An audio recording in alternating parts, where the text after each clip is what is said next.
Subscribe, follow, like, share. Last Bell Boxing. These guys give you all the exclusives, and next time I get my fight date, it's going to be exclusive on here as well. So make sure you give them all a follow.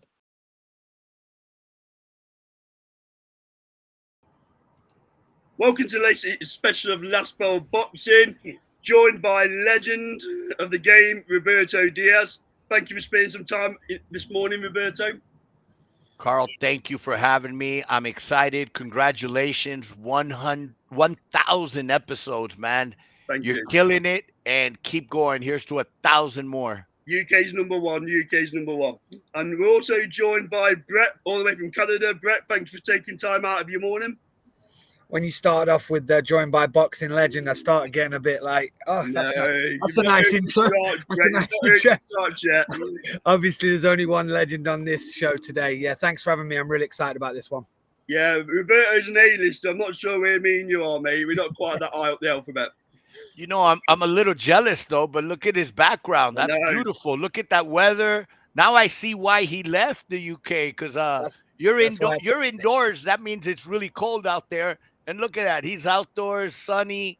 Look at that. That's amazing background that you have there. It doesn't remind me about that too often, Roberto. Only every day. Probably once a day I send him a picture, Roberto. But you know, we won't. Let's move on from my beautiful backdrop. Let's talk boxing where I can hold my own. I can't hold my own with that background. So, first topic I'd like to address is Lamont Roach recent, well, not so recent now, but against Tank Davis. You've been very vocal regarding the outcome of that fight. So now we've got you on the channel. I just wanted to get your take on it, Roberto.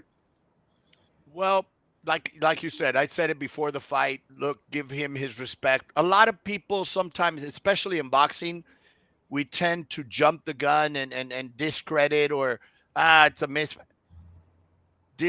Talk all you want after the fact, after the fight. If it was a horrible fight, if it was a bad fight, if it was a bad matchup, let it be known after.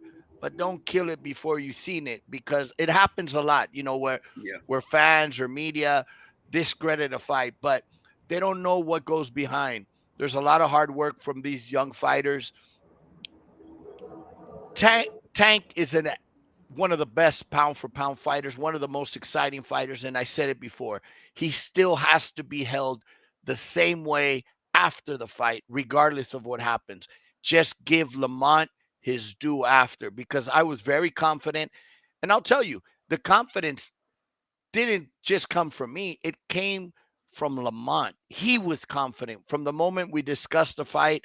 He's like, that's the one I want. This is the one that's going to make me.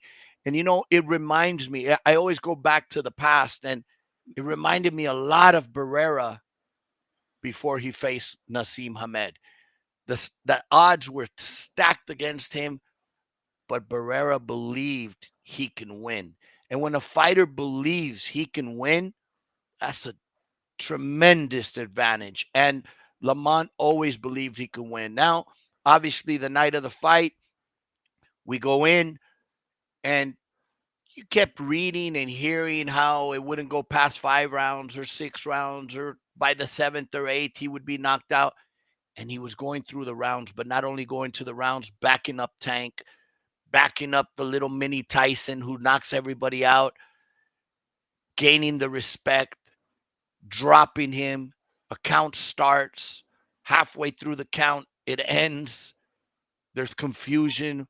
I run to the commission. What's going on? Was that a knockdown? What was it called? I get moved off. Turns his back. Cornerman's in the, ring apron, wiping his face. All those are valid points for deduction for points, or disqualification, or even if the knockdown gets counted, Lamont wins. But as many fans are saying, turn the page. We discussed it.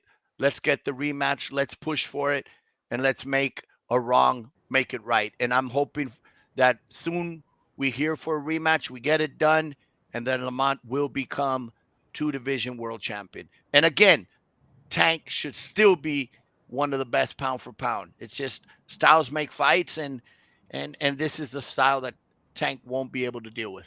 There's no question, Roberto, that the judges favoured Tank with the antics because, like you rightly said there, let's be honest, Lamont going into the fight is a huge underdog. Everybody, is out there saying when, and he does that. If the antics were on the other foot and Lamont does that, you probably looking at a disqualification. It was just the official couldn't believe what am I supposed to. They almost froze in that moment rather than doing the right thing. And to hear you speak, obviously you're very humble with what happened. But the reality is the reality. If the shoe had been on the other foot, I would have probably seen a disqualification there. 100%. We talked about it as a team and said, wow, in Lamont's corner, when any other cornerman would get up out of excitement during the fight, hey, sit down by the chief inspectors behind. However, on the other side, not only not worried about sit down, let me go up and wipe his face, and he did it twice. So, but again, that's in the past. Yep. We can't do anything about it. It's just that's the unfortunate part of boxing, of our sport that we love. When you take something away, look, if you go in there and get knocked out, the better man wins. I think most of the time you see it, they embrace, they congratulate each other. But when the men in the long pants, as I like to say, take it away from one of the guys, that's that really hurts because there's a lot of hard work. There's a lot of mountains that had been climbed.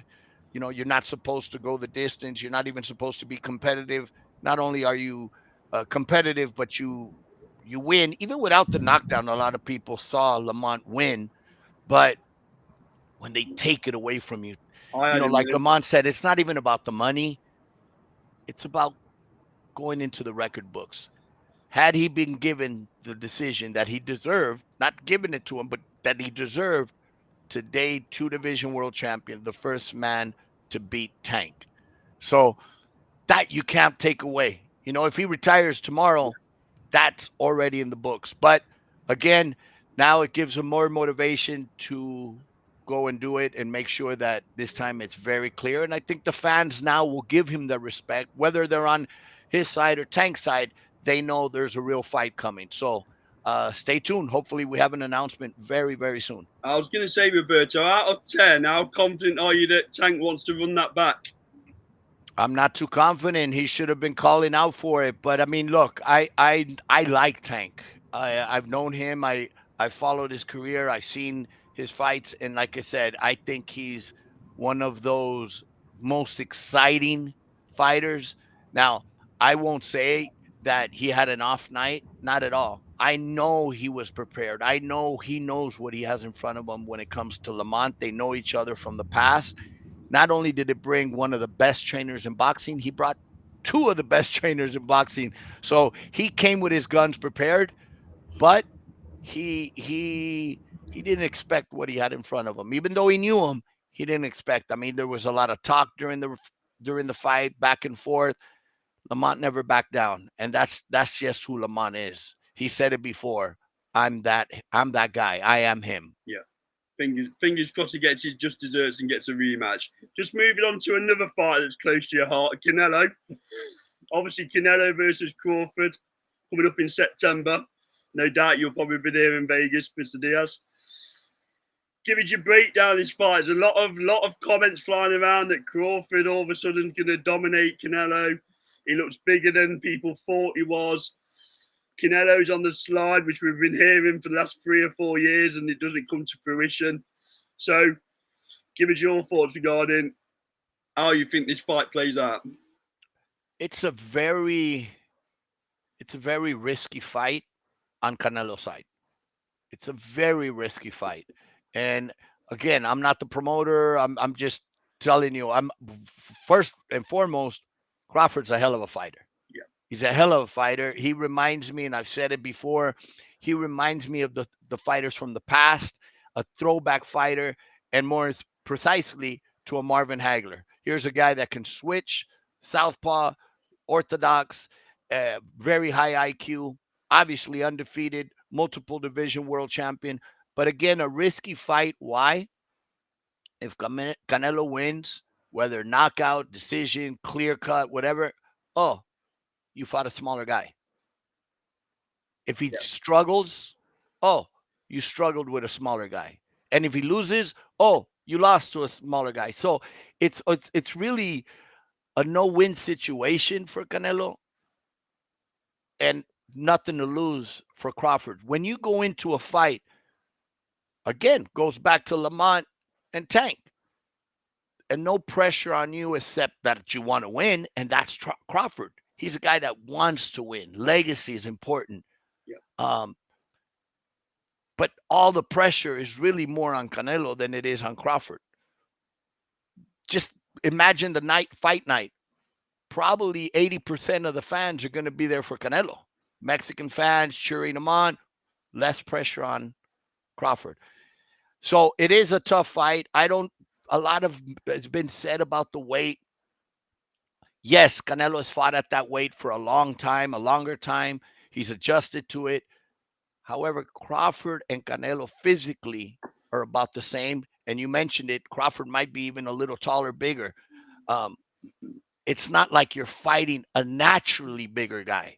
It's not like when Canelo has gone up to fight Kovalev or Bivol, who are naturally bigger guys. Canelo's been fighting bigger guys all the time. They don't mention that a lot. But now that he's fighting, quote unquote, the smaller guy, oh, he's fighting the smaller guy. Well, when the tables are reversed, they don't say that. But it is a hell of a fight. I think it's the styles. It's not going to be based on the division. And here's why. People say, oh, he's just too much bigger. Okay, if Canelo lands one punch, can he knock Crawford out? I don't see Crawford he can get hurt, but you would need a follow-up of a combination of punches. It's not going to be one punch like Amir Khan. Yeah. So the question is, has Canelo slowed down? Can he do a combination of 3 or 4 punches if he hurts him to finish him? Those are questions, valid questions. You know, Canelo turned pro at 15, 20 years now as a pro. All the rounds of sparring, all the fights, all that wear and tear. Crawford in the same age, but less wear and tear.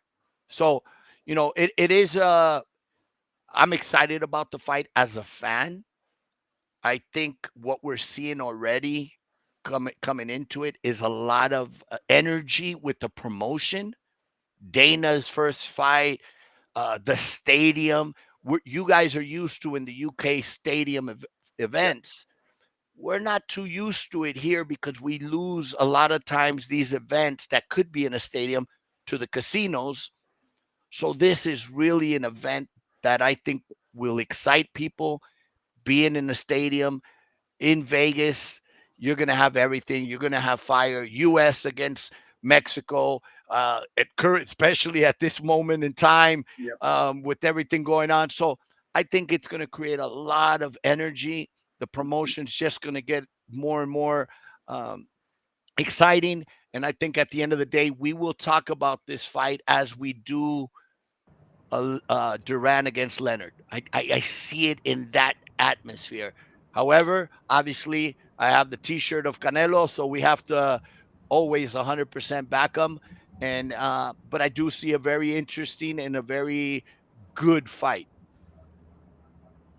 It's fair to say that I don't see it taking off early in that fight because both of those fighters, they love to download information and they're going to go in there giving each other the utmost respect.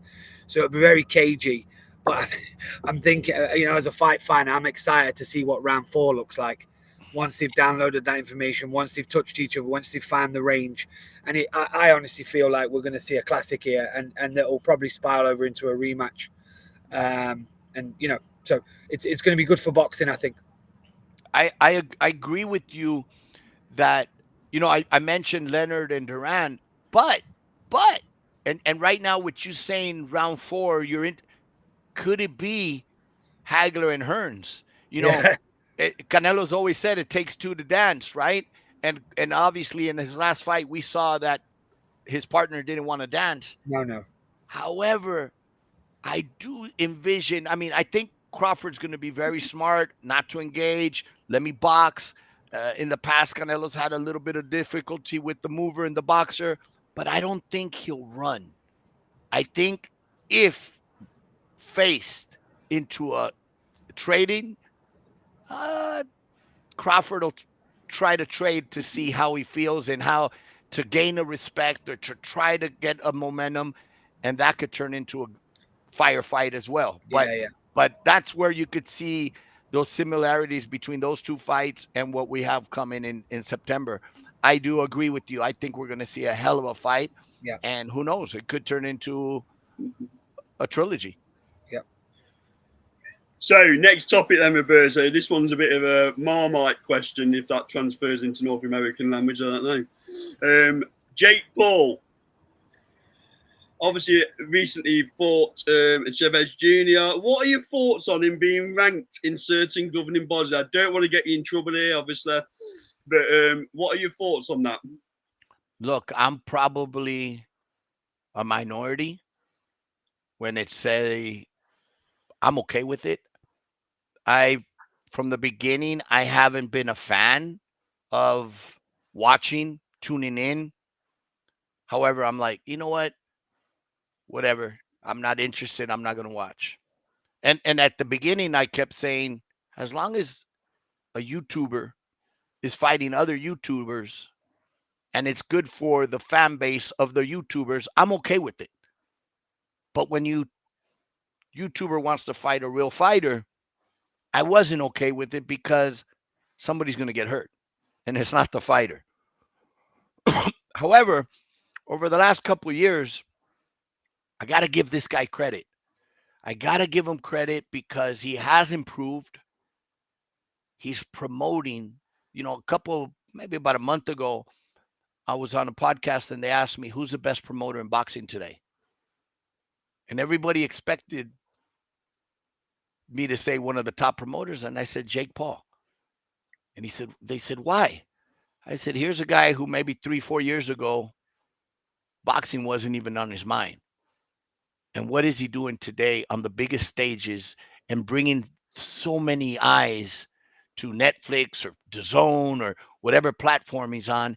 But not only that, using his platform to promote, I'm going to say, the real fighters, the real champions, the Amanda, the Katie, giving that attention, not just saying this is for me, but using his platform, using his followers to create a fan base for his promotional company. So to me, this is something that's, you got to applaud, you got to admire, because whether he continues on, fights for a world title, which now he qualifies for, I don't think it's even necessarily that he wins. Let's just say he fights Zurdo Ramirez in his next fight and he loses. So be it. Who would ever have dreamt, if you and I, Brett, if we wake up tomorrow and say, you know what, I want to be a fighter and I want to go into the rankings and fight for the world title.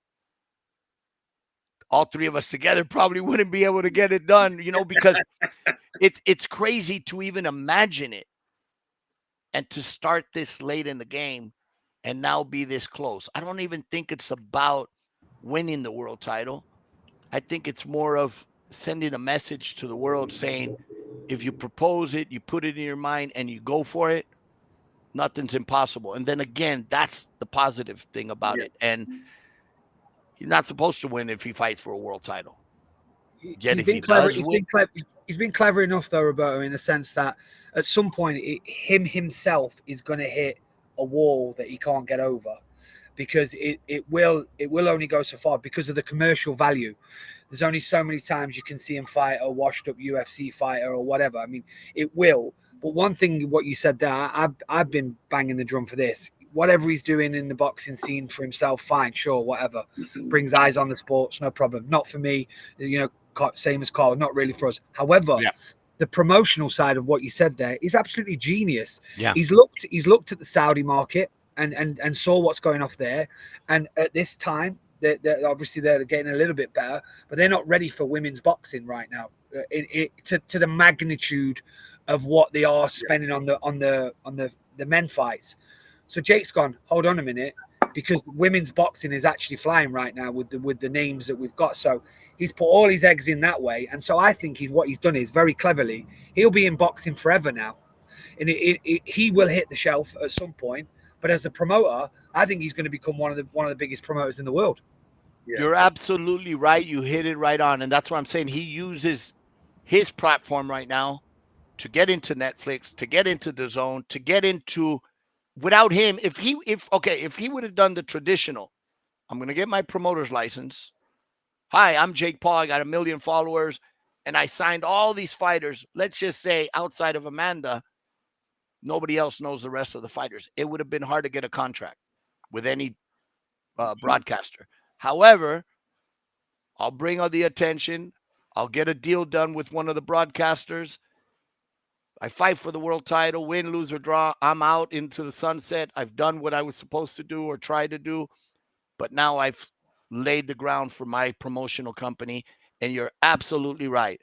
It's very intelligent. He's given eyes and opportunities for all the women out there that maybe one was getting a shot here, one was getting a shot there. What all together, a women's card, all women's world title fights, all eyes are going to be on that. Very he's not competing with anybody else.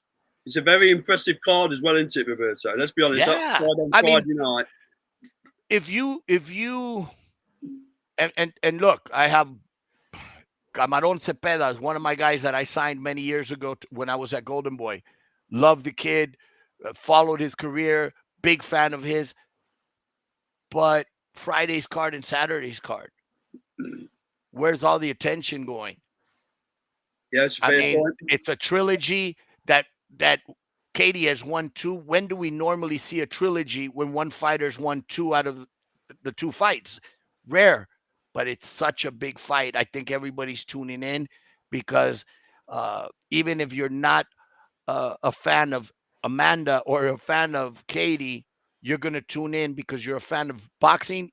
That's fight of the year every time they fight. So I think they've won us over with those fights that they've had, and it's a fight that nobody wants to miss. So they're doing something right. Well, here's a reach he's got, Roberto. My daughter's 13, and I'm going to have to get up in the middle of the night to watch Katie Taylor fight with my daughter. And she doesn't watch mainstream, but if you will, other there fights. You go. There you go. So that's an example of the reach, right? So, okay, moving on then. So Saturday, next Saturday, we have Usyk versus Dubois. A massive fight at Wembley. I'm torn on this one, Roberto. Normally I give you a straight answer, but I'm flip-flopping a little bit on this one regarding who's going to win. Give us your breakdown, Roberto. Well, Dubois is very dangerous. I mean, we saw it in the first fight. I think he bothered Usyk. Never seen Usyk as uncomfortable in any other fight as what was that one with the low blows and what have you. I think Dubois is very motivated and rightfully so now, coming in after his last couple of performances. But Usyk, I believe, will step up the game, knowing what he has in front of him. This is a guy with an amazing IQ.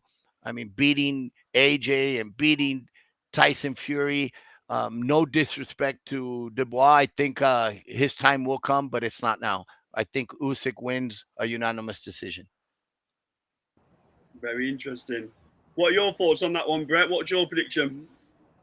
Yeah, I mean, Dubois is really after the controversies of has he taken the easy way out in a couple of fights, one against Joyce, and then obviously being stopped with the jab against Usyk.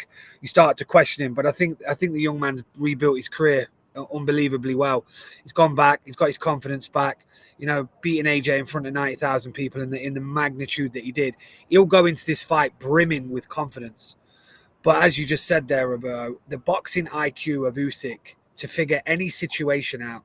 He just put a situation in front of him and he figures it out.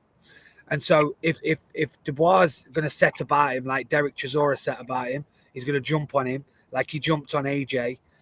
I think I tend to agree. I don't necessarily see Dubois getting stopped this time, but I see a points to victory going to Usyk.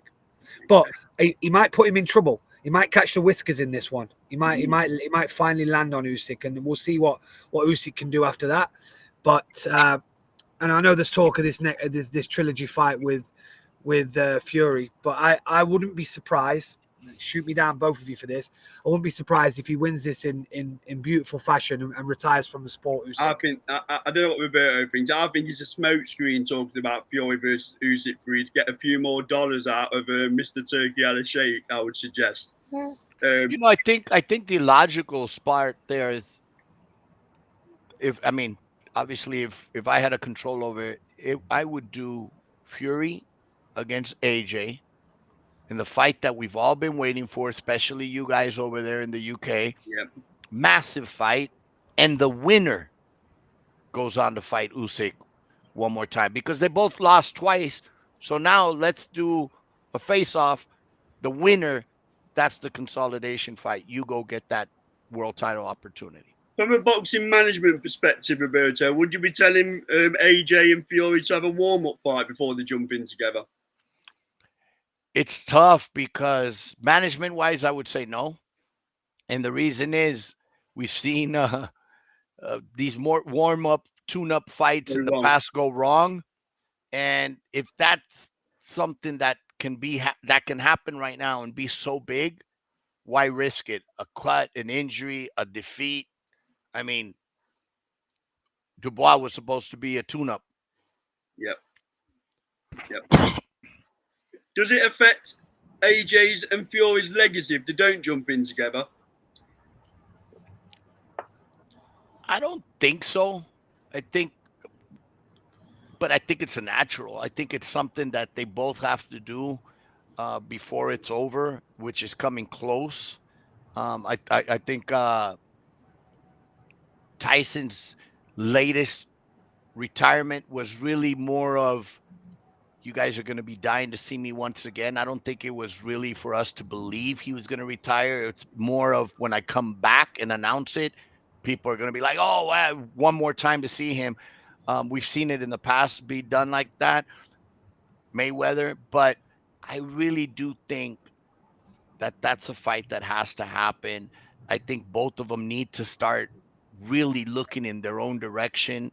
And it's a fight that could be so big, regardless of who wins. I have to favor right now Tyson Fury because of the boxing, the ability to take a punch, and the ability to go in and out. But it's such an exciting fight. I'm a big AJ fan. I like what I see all the time. It's just, work on some things to go back to the drawing board and not be so tense. But it's a fight we have to see. I mean, that's a fight that I would fly from here over there to just be a part of that crazy event. Carl and I did a bit of a special on AJ's career yesterday, and at the end of it, we kind of talked about the reality is, Robert, I don't know how you feel about this, but they both, as big as stars as they are, if they want that big commercial value fight without the risk with the current scene of the heavyweights, they need each other. Because of the payday that it could have. You're right there. Any one of them takes a top 10 warm-up fight, there could be some trouble in that top 10 right now for them because they're getting older. They've both been through 2 wars with Usyk. That put a lot of miles on both of their clocks. So in terms of commercial value, if you could get a trilogy out of this one or even a rematch out of this one, it's going to be the highest paid British fighters of all time. And so it's risky business to give them warm-up fights unless it's a complete and utter run over. And it literally is set up if it's anybody of note, it's a risk, I think, for both these fighters. But what I've seen in the past, when they take fights like a complete walkover, training camp is treated that way. Yeah. And then they look lethargic, or they don't, not AJ, who always looks like he's chiseled and but I don't think it motivates them enough to really put it 100% into it. So that's why go a different route than facing each other? I think in order to get the best, especially at this age now, in order to motivate me, in order to get me up in the morning, do the run, I got to do this fight because now it's not just for the world. It's for pride territory. Who's the best of the UK? And that's a historic win for whoever wins, to put them into the top 3 or 4 of the history of world champions from out there. So last couple for me then. So Shiraz versus Berlanga. Roberto, what a great fight this is. Obviously, I'm backing my boy to bring it home. Give us your thoughts, because Berlanga's a hell of a fighter. It's a very good fight. More than it's been given. Yep, intriguing. More than it's been written about it. And it's also a dangerous fight for Berlanga. I think Berlanga knows he looks like he's in tremendous shape. But when we were talking about pressure earlier, goes back and it fits very good on this fight. I don't think Shiraz has a lot of pressure going into this fight. People said he shouldn't have won against Adames, and it was a close fight, and now he's in the backyard of Berlanga. I think that takes a lot of pressure. He's not expected to win. However, all the pressure's on Berlanga.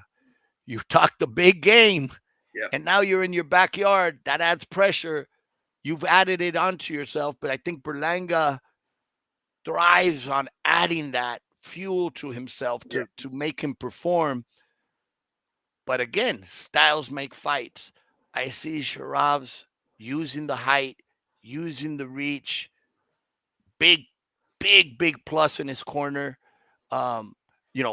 Ricky Nunez had him before, and a tremendous friend and trainer, but Andy Lee knows Berlanga from the past, working with Jason Quigley. Andy Lee's style, David Hay, outside, working off the outside, off the back foot. I think that favors Shiraz. It's a very, very tough fight. Berlanga has to get in close to land the shots. Can he get in in short to land the big shots? And if he does, can he do it repetitively, one after another, a combination? Again, it's going to be a very close fight, something that the fans don't want to miss. It's a tough one. I like it because of the clash of styles. I'm going to need some very strong coffee this weekend, aren't I, with a late night Friday and Saturday, 100%. So, but it's worth it. It's definitely worth it this weekend. Obviously, it's worth it. Saves me talking to the wife. Anyway, moving on. Stevenson versus Zepeda. You've got the baseball cap on. Shakur's a hell of a fighter, though, right, Roberto? He's got it all on here, hasn't he? He's got a big challenge here. Zepeda has. Shakur's a tremendous fighter. Yeah. One of those young fighters that reminds you of Pernell Whitaker, of Floyd Mayweather. He has the IQ. He's a tremendous, gifted boxer. Zepeda is a machine. And I believe he's going to come in with a lot of more condition than he did in the last couple fights. He picked up some mistakes there. He learned. Two different fighters. Shakur likes to box on the back foot. I think that's a mistake with Zepeda, who likes to go forward. I think it'll envision that he's moving them backwards. So what Zepeda has to do is just let his hands go and don't care where he's touching. Shoulders, body, a lot of body, everywhere. Just throw. And at times, even back off and wait for Shakur to come in and counter him. So I do believe it is a very tough fight, but I have a lot of faith. I did so many of his fights. I have a lot of faith in him. And going back to how I always like to say, I believe in history repeats himself. Chavez against Meldrick Taylor, the Mexican against the undefeated Olympian who was fast, who was amazing, and who was winning up until the stoppage. I think we will see it again. And new. Okay. And last one from me. Have you seen Ricky Hatton coming out of retirement later in the year? Just obviously a good friend of yours.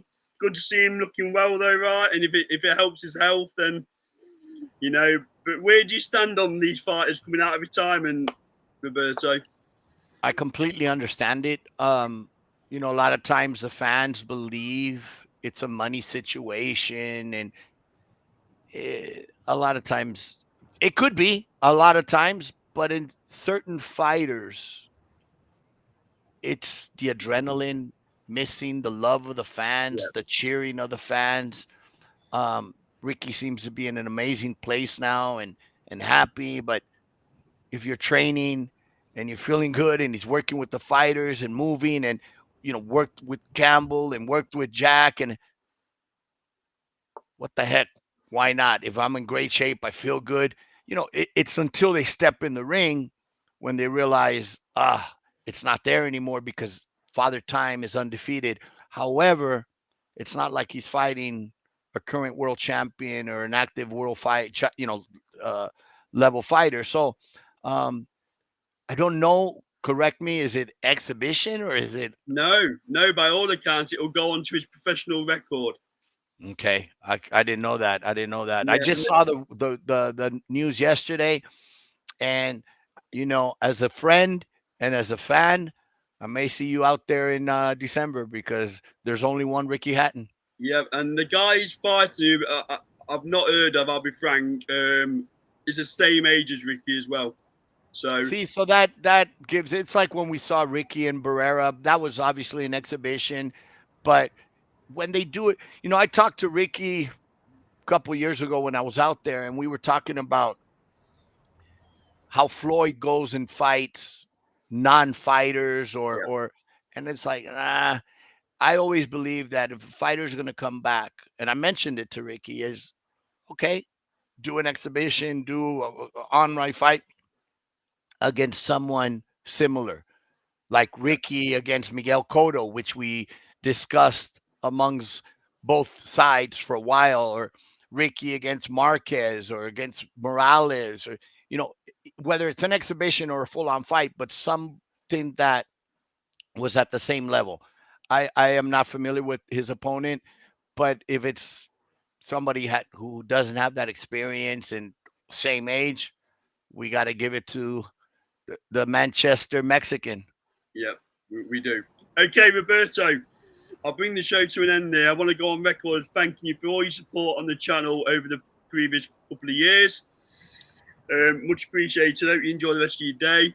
Brett, thank you for joining, fella. Much appreciated. This has been Go on, Brett. Thanks, mate. I was just going to say thanks, and it was an honor to meet you, Roberto. Really, you know, half an hour of my time that's been quite precious to me. So I appreciate it. Thank you very much. Thank you so much, and likewise. We're honored enjoying that beautiful weather. We're honored to have you in our presence, Roberto. That's the truth of it. So this is Left Bell Boxing, proudly sponsored by LW Liftings and SC Travel, and we'll see you on the next video. Thank you very much, guys. Thank you, guys. Cheers.